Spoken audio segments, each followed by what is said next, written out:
നമസ്കാരം. ഞാൻ ഒന്നുകൂടി ചോദിക്കാം. സംസ്ഥാന ഫിലിം അവാർഡ് ദാന ചടങ്ങിൽ അവാർഡ് വാങ്ങാൻ ഈ സദ്ഗുണ സമ്പന്നനായ കവി, പാട്ടെഴുത്തുകാരൻ വന്നാൽ 58 ഇഞ്ച് വീതിയുള്ള നെഞ്ചു വിരിപ്പുള്ള മുഖ്യമന്ത്രി എടുത്ത് കൊടുക്കുക മാത്രമല്ല, കെട്ടിപ്പിടിച്ച് കീപ്പിറ്റപ്പ് ഇതുപോലെ നല്ല ബലാത്സംഗങ്ങൾ ഇനിയും ചെയ്യണം എന്ന് പറയില്ല എന്ന് നിങ്ങൾക്ക് ആർക്കെങ്കിലും തോന്നുന്നുണ്ടോ? നാണമുണ്ടോ എന്നാണ് ഞാൻ ചോദിക്കുന്നത്. സംസ്ഥാന അവാർഡ് കൊടുക്കുന്നിടത്ത് പിണറായി വിജയൻ ഈ ഷീൽഡ് എടുത്ത് കൊടുക്കുമെങ്കിൽ പിണറായി വിജയൻ ഇതുവരെ ഉണ്ടാക്കിയെടുത്ത എല്ലാ വിലയും പോകുമെന്ന് ഞാൻ പറയും.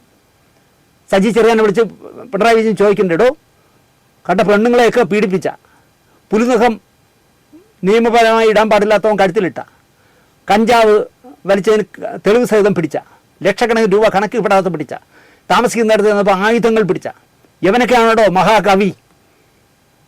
എല്ലാത്തിലും പ്രതികരിക്കുന്ന ഒരാളാണല്ലോ ശ്രീകുമാരൻ തമ്പി. അദ്ദേഹം പോലും പ്രതികരിച്ചിട്ടില്ല. പേടിയായിരിക്കും ചിലപ്പോൾ, കാരണം ഫോണിൽ കൂടെ വിളിച്ച് തള്ളയ്ക്ക് വിളിക്കും. അതുകൊണ്ട് പുള്ളി മിണ്ടാത്തതായിരിക്കും. ONV കുറുപ്പും വയലാർ രാമവർമ്മയും പി ഭാസ്കരൻ മാഷും യൂസഫ് അലി കേച്ചേരിയും ശ്രീകുമാരൻ തമ്പിയും അതുപോലെ എത്ര പേർ മഹാന്മാർ, പൂവച്ചൽ ഖാദറിനെ പോലെ എത്ര പേർ എഴുതിയിരുന്ന ആ സിംഹാസനത്തിൽ ഈ അധമനായ ചെറുക്കൻ കയറിയിരിക്കുന്നു. അവൻ അവാർഡ് കൊടുത്ത് ഈ സർക്കാർ പരിപക്ഷി. എൻ്റെ സർക്കാരിനെ കുറിച്ച് സത്യം പറഞ്ഞാൽ പല സന്ദർഭങ്ങളിലും എനിക്ക് നാണം വരുന്നത് ഇതൊക്കെ കേൾക്കുമ്പോഴാണ്. പറയാൻ പറ്റില്ല. മുഖ്യമന്ത്രി നോക്കിയുള്ളൂ, ഷീൽഡ് എടുത്ത് കൊടുത്തിട്ട് പറയും നന്നായി വരണം എന്ന് അനുഗ്രഹിക്കും. മുന്നിലിരിക്കുന്ന വായി നോക്കികളായ എംബോക്കികളായ പെണ്ണുങ്ങൾ കയ്യടിച്ച് പ്രോത്സാഹിപ്പിക്കും. പെണ്ണുടിയാ നമസ്കാരം, നീ ആണെന്ന് തെളിയിച്ചില്ലേടാ എന്നൊക്കെ പറഞ്ഞ് കയ്യടിക്കും. കേരളം അങ്ങനെയാണെന്നേ. ഇതുപോലെ ഉള്ളവന്മാരെയാണ് കേരളം പ്രോത്സാഹിപ്പിക്കുന്നത്. എവിടെയോ ഒരു വീഡിയോ ഞാൻ കണ്ടപ്പോൾ പെണ്ണുങ്ങൾ ഓടണം. ഞാൻ വിചാരിച്ചു അവളെ ആരെയും അച്ഛൻ ചത്ത്, അതുകൊണ്ട് ഓടണമെന്ന് വിചാരിച്ചു. വായുകുളിയേക്ക് ചോദിച്ചാൽ പറയാ വേടൻ വരുന്നു, വേടനെ കാണാൻ പോകണമെന്ന്. പെണ്ണുങ്ങൾ ഇറങ്ങിയിരിക്കണമെന്ന് തുനിഞ്ഞ് കേരളത്തിൽ. ഇവിടെ ഒരു മുഖ്യമന്ത്രി ഉണ്ടായിരുന്നു, ക്യാപിറ്റൽ പണിഷ്മെൻറ്റ് നൽകാൻ വിധിച്ചിട്ട് നടപ്പിലാക്കാൻ പറ്റാതെ പോയ മനുഷ്യൻ. അത് ജനങ്ങളുടെ ജനകീയ നേതാവായതുകൊണ്ടാണ് ക്യാപിറ്റൽ പണിഷ്മെൻറ്റ് നടപ്പാക്കാൻ പറ്റാതെ പോയത്. വേലിക്കകത്ത് ശങ്കരൻ അച്യുതാനന്ദൻ എന്നായിരുന്നു ആ മനുഷ്യൻ്റെ പേര്. അദ്ദേഹം പങ്കെടുക്കുന്ന, മുഖ്യമന്ത്രി ആയിരിക്കുമ്പോൾ അദ്ദേഹം പങ്കെടുക്കുന്ന ഒരു ചടങ്ങിൽ ജഗദീഷ് ശ്രീകുമാറിന് മുഖ്യമന്ത്രി ഷീൽഡും പൊന്നാടയും ഒക്കെ കൊടുക്കണം. കൂളായിട്ട് മുഖ്യമന്ത്രി ചോദിച്ചു, ഇയാക്കോ? ഞാനോ? അക്കാമ്മയുടെ വയറ്റിൽ 10 തവണ കൂടി ഞാൻ ജനിക്കണം. അങ്ങനെ ഓർമ്മിപ്പിച്ച് ജഗതിയെപ്പോലെ ജനകീയനായ ഒരു അഭിനേതാവിന് ഷീൽഡ് നൽകാത്ത കമ്മ്യൂണിസ്റ്റുകാരനായിരുന്നു സഖാവ് VS. 7 ജമ്മു എടുത്ത VSൻ്റെ കൂടെ എത്തൂല, അതാണ് പ്രശ്നം. അതൊക്കെ പണ്ട് പ്രാക്ടിക്കൽ കമ്മ്യൂണിസത്തിൽ അതൊന്നും പ്രായോഗികമല്ല സഖാവേ എന്നായിരിക്കും എന്നെ വിളിച്ച് പറയാൻ പോകുന്ന പാർട്ടിക്കാർ പറയാൻ പോകുന്ന ന്യായം. അപ്പം കാണുന്നതിനെ എന്തും തരം പോലെ വിളിക്കണം, എങ്കിലേ ഇപ്പം കമ്മ്യൂണിസ്റ്റ് ആവും. ഇങ്ങനെയാണ് പലരും എന്നെ പഠിപ്പിക്കുന്ന പ്രാക്ടിക്കൽ കമ്മ്യൂണിസം. എനിക്ക് പറ്റാത്തതാണ്, ഞാനൊരു പഴഞ്ചനാണെന്നേ. പയ്യൻ മുഖ്യമന്ത്രിയിൽ നിന്ന് തന്നെ വെങ്കല പ്രതിമയും കാശും സർട്ടിഫിക്കറ്റും വാങ്ങുകയും ചെയ്യും. കണ്ടിരിക്കുന്ന വായി നോക്കി പെണ്ണുങ്ങളെ നോക്കി എന്ന് പറഞ്ഞ് ഫ്ലൈയിങ് കിസ് അവൻ അടിക്കും. ഈ തറയിരിക്കുന്ന ഈ ആഡിറ്റോറിയത്തിലിരിക്കുന്ന കൂതറകൾ അങ്ങോട്ടും അല്ലെങ്കിൽ വന്ന് കെട്ടിപ്പിടി എന്ന് പറയും. കെട്ടിപ്പിടിക്കാൻ നിന്നു കൊടുക്കുക. ഇപ്പം കേരളത്തിലെ പെണ്ണുങ്ങൾക്ക് ഒരു മടിയില്ല എന്നുള്ളതാണ്. ഇവിടെ സെക്രട്ടേറിയറ്റിന് മുന്നിൽ SUCI നടത്തിയ ആശാസമര നാടകം അവസാനം അത് മതിയാക്കാൻ തീരുമാനിച്ചു. 1000 രൂപ സർക്കാർ വർദ്ധിപ്പിച്ചപ്പോൾ ഞങ്ങൾ 22,000 പ്രതീക്ഷിച്ചത് എന്നൊക്കെ പറഞ്ഞിട്ട് 22,000 അംഗങ്ങളുള്ള ആശയിൽ 498 പേരായിട്ടാണ് ഈ സെക്രട്ടേറിയറ്റിന് നടയിൽ 280 ദിവസം എന്തോ നാടകം കളിച്ചത്. അത് SUCIക്ക് സ്പോൺസർഷിപ്പ് കൊടുത്തതാണെന്ന് ഏത് പൊട്ടക്കണ്ണനും മനസ്സിലാവും. അപ്പോൾ ആ പിരിച്ചുവിടുന്ന ചടങ്ങിന് മുഖ്യ അതിഥിയായി വന്നായിരുന്നറിയോ, ഇവിടെ എടുത്തോണ്ടല്ലോ മാങ്ങേണ്ടി എന്ന് പറഞ്ഞ് നടക്കുന്ന രാഹുൽ, ഒരു MLA പെണ്ണുപിടിയൻ, അല്ലെങ്കിൽ ഗർഭം കലക്കി നടക്കുന്ന ഒരുത്തൻ. അവൻ വരുമ്പോൾ നമ്മുടെ TP ചന്ദ്രശേഖരൻ്റെ ഭാര്യ, ഇപ്പോഴത്തെ ഒരു MLA ഉണ്ടല്ലോ KK രമ, രമ സ്വീകരിക്കുന്നു, അടുത്ത് പിടിച്ചിരുത്തുന്നു സഹോദരനെ, പെണ്ണുപിടിയനെ. ഈ രമയുടെയൊക്കെ തൊലിക്കെട്ടിയാണ് ഞാൻ ആലോചിക്കുന്നത്. എന്ത് ചെയ്യാൻ പറ്റുമെന്നേ? നാണം എന്നൊരു സാധനം വേണ്ടേ? ഞാനും ഒരു പെണ്ണാണ് എന്നൊരു ഉണ്ടായിരുന്നെങ്കിൽ രമ ഈ പെണ്ണുപിടിയൻ ഗർഭം കലക്കിയോടൊപ്പം വേദി പങ്കിടുമായിരുന്നു. എത്ര ബോറൻ എന്ന് പറഞ്ഞാലും ഈ ചെറ്റയെ പോലെ അല്ല, ഈ ചെറ്റ പോയാലേ ഞാൻ വരൂ എന്ന് VD സതീശൻ വാശി പിടിച്ചു. ഒരാൾ ചെന്ന് ഈ ഗർഭം കലക്കിയുടെ ചെവിയിൽ ഒരു രഹസ്യം പറഞ്ഞു. അത് നമ്മളെല്ലാം വീഡിയോയിൽ കണ്ടതാണല്ലോ. ഓടിക്കോ VD സതീശൻ വരുന്നു. ഇവ അപ്പം തന്നെ ഉണ്ടയിട്ട് പിണറായിയോട് ചെവിയിൽ പറയാൻ പറ്റിയ ഒരുത്തനും ഇപ്പോൾ എൻ്റെ പാർട്ടിയിലില്ല. അതുകൊണ്ട് തന്നെ ഈ പെണ്ണുപിടിയും ചെറുക്കൻ കറുത്ത ഉടുപ്പ് ഇട്ട് IM വിജയൻ്റെ തോളിൽ കയറി വരും, ഉറപ്പായിട്ട് വരും. വായി നോക്കി പെണ്ണുങ്ങൾ ആർത്തട്ടഹസിച്ച് സ്വീകരിക്കുകയും ചെയ്യും. മുഖ്യൻ നരേന്ദ്രപ്രസാദിനെ പോലെ കൊക്കി ചിരിച്ച് ഷീൽഡും ക്യാഷും സർട്ടിഫിക്കറ്റും ഒക്കെ കൊടുത്ത് അനുഗ്രഹിക്കുകയും ചെയ്യും.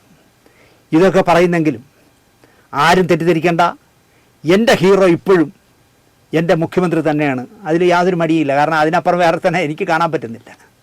വരുന്ന തെരഞ്ഞെടുപ്പിൽ ഞാൻ ഇത്തവണ മത്സരിക്കുന്നില്ല എന്നോ അങ്ങനെ എന്തെങ്കിലും അദ്ദേഹം തീരുമാനിച്ചാൽ അത് ആലോചിക്കുമ്പോൾ തന്നെ എൻ്റെ നെഞ്ചെടുപ്പ് കൂടുകയാണ്. കാരണം അങ്ങനെ ഒരു അവസ്ഥ ചിന്തിക്കുമ്പോൾ സഖാവ് EP ജയരാജനോ ഗോവിന്ദ മാഷോ കേരളത്തിൻ്റെ മുഖ്യമന്ത്രിയായാൽ ഈ പാർട്ടിയുടെയും ഈ സംസ്ഥാനത്തിൻ്റെയും ഗതി എന്താവും ഈശോയെ, അതാണ് എൻ്റെ ചിന്ത.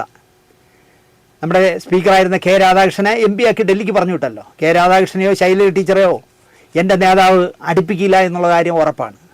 അതുപോലെ അത് പോട്ടെ, പറഞ്ഞ് വഴിമാറി രാഷ്ട്രീയമായിപ്പോയി. ഇവിടെ ഒരു കാര്യം വെളിപ്പെടുത്താം.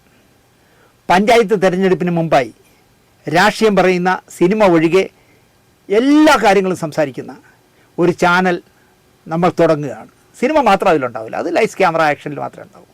സിനിമയൊഴിച്ച് രാഷ്ട്രീയവും സാഹിത്യവും നാടകവും ഈ നാട്ടിൽ നടക്കുന്ന ഏത് വിഷയവും സംസാരിക്കുന്ന ഒരു ചാനൽ തുടങ്ങാൻ ഞാൻ തീരുമാനിച്ചു.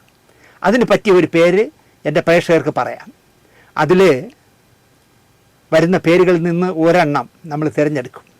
പരമാവധി കടുകട്ടി ഇംഗ്ലീഷ് പേരുകൾ ഉപേക്ഷിക്കണം. മനുഷ്യന് മനസ്സിലാവുന്ന, മറ്റേ ചാനൽ കണ്ടോയെന്ന് ചോദിച്ചാൽ പെട്ടെന്ന് ക്യാച്ച് ചെയ്യാവുന്ന പേരായിരിക്കണം.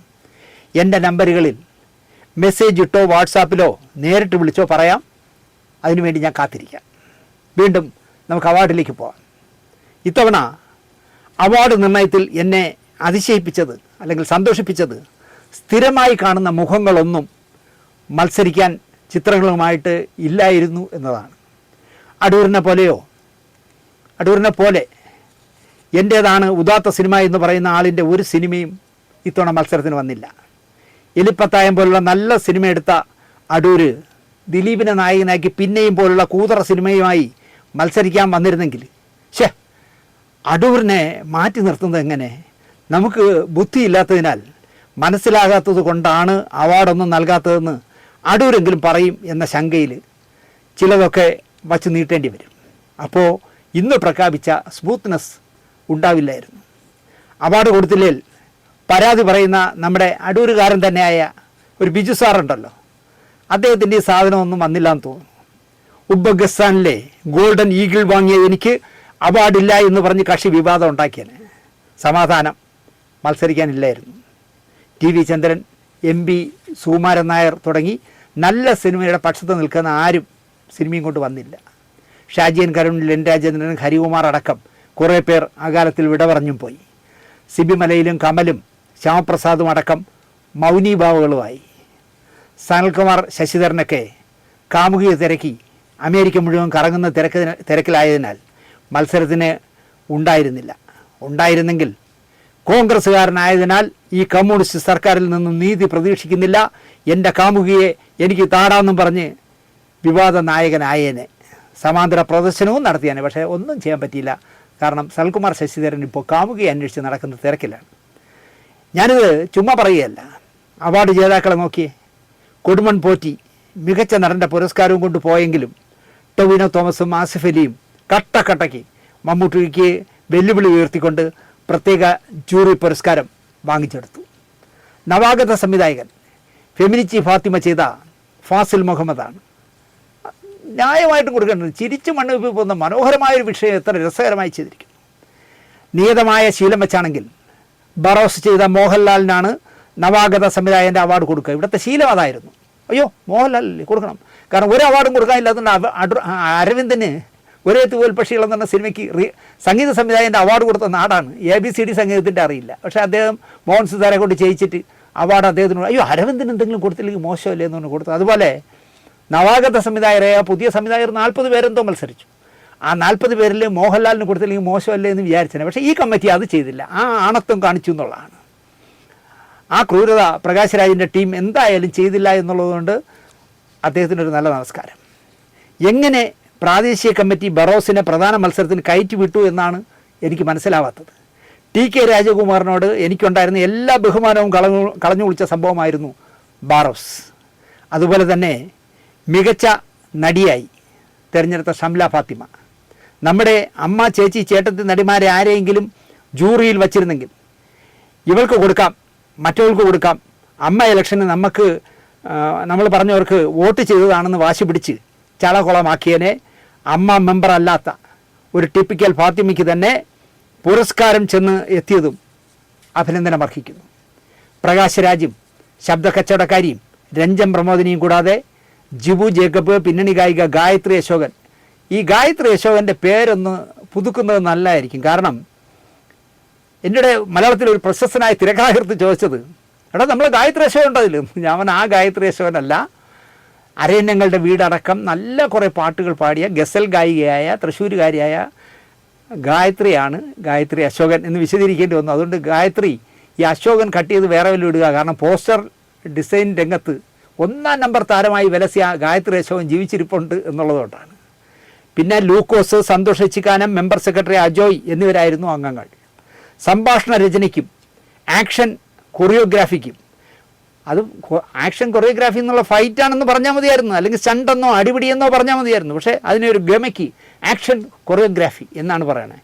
ഒരു നിലവാരമില്ലെന്ന് ഈ നേരത്തെ പറഞ്ഞ നാടൻ വാക്കുകൾക്ക് ഒരു നിലവാരമില്ലെന്ന് തോന്നിക്കാണും. ഈ 2 അവാർഡ് കൂടി നിയമാവലി തിരുത്തണം എന്നാണ് പറയുന്നത്. അതായത് സംഭാഷണ രചനയ്ക്ക് പ്രത്യേക അവാർഡ് കൊടുക്കണം, തിരക്കഥയ്ക്ക് കൂടെ ചേർത്ത് കൊടുക്കരുത്, ആക്ഷൻ കൊറിയോഗ്രാഫിക്കും പ്രത്യേക അവാർഡ് കൊടുക്കണമെന്ന് ജൂറി പറയുന്നത്. എനിക്കൊന്നും വേറെ പണിയൊന്നും ഇല്ലാത്തതുണ്ട്, ജൂറിയിൽ എന്തെങ്കിലുമൊക്കെ എഴുതി വയ്ക്കണ്ടേ, പൈസ വാങ്ങിക്കണമല്ലേ. മുൻപ് റെക്കോർഡ്സിന് മാത്രമായിരുന്നു ശബ്ദലേഖനത്തിന് അവാർഡ്. അങ്ങനെയാണല്ലോ നമ്മളെ കൃഷ്ണൻ ഉണ്ണിയും പി ദേവദാസും ഹരിയും ഒക്കെ വാങ്ങിയിരുന്നത്. ഇപ്പോൾ sound designer, sound mixing, Singh sound എന്നിങ്ങനെ പ്രത്യേകം അവാർഡുകളുണ്ട്. അത് 2ആയി പരിമിതിപ്പെടുത്തണം എന്നാണ് പറയുന്നത്. വേറൊന്നിനെ 3ആക്കാൻ പറയുമ്പോൾ, കഥ, തിരക്കഥ, സംഭാഷണം 3ആക്കാൻ പറയുമ്പോൾ ഈ ശബ്ദ മിശ്രണ രംഗത്ത് 3നെ 2ആക്കണം എന്നാണ് അവർ പറയുന്നത്. കഥയ്ക്കും തിരക്കഥയ്ക്കും അവാർഡുകൾ ഉള്ളിടത്ത് സംഭാഷണത്തിന് കൂടി പുതിയ അവാർഡ് കൊടുക്കാൻ പറയുന്ന കക്ഷികളാണ്. സൗണ്ട് സൗണ്ട് മിക്സിങ്ങിൽ ലയിപ്പിക്കാൻ പറയുന്നത്. 23 സിനിമാ പുസ്തകങ്ങളും 33 സിനിമാ ലേഖനങ്ങളും മത്സരിച്ചു. വേണ്ടത്ര നിലവാരം പുലർത്തിയിരുന്നില്ല അത്രേ എന്നാണ് അവർ പറഞ്ഞിരിക്കുന്നത്. ഭാഷാ ക്ലിഷ്ടതയും സൈദ്ധാന്തിക ഭാരങ്ങളും പുസ്തകങ്ങളുടെ പാരായണക്ഷമത ഇല്ലാതാക്കുന്നത്രേ. അത്രയും എഴുന്നേറയ്ക്കപ്പെടുന്ന പാട് ആ പുസ്തകം എഴുതുന്നവർക്കല്ലേ സാറേ അറിയാവൂ.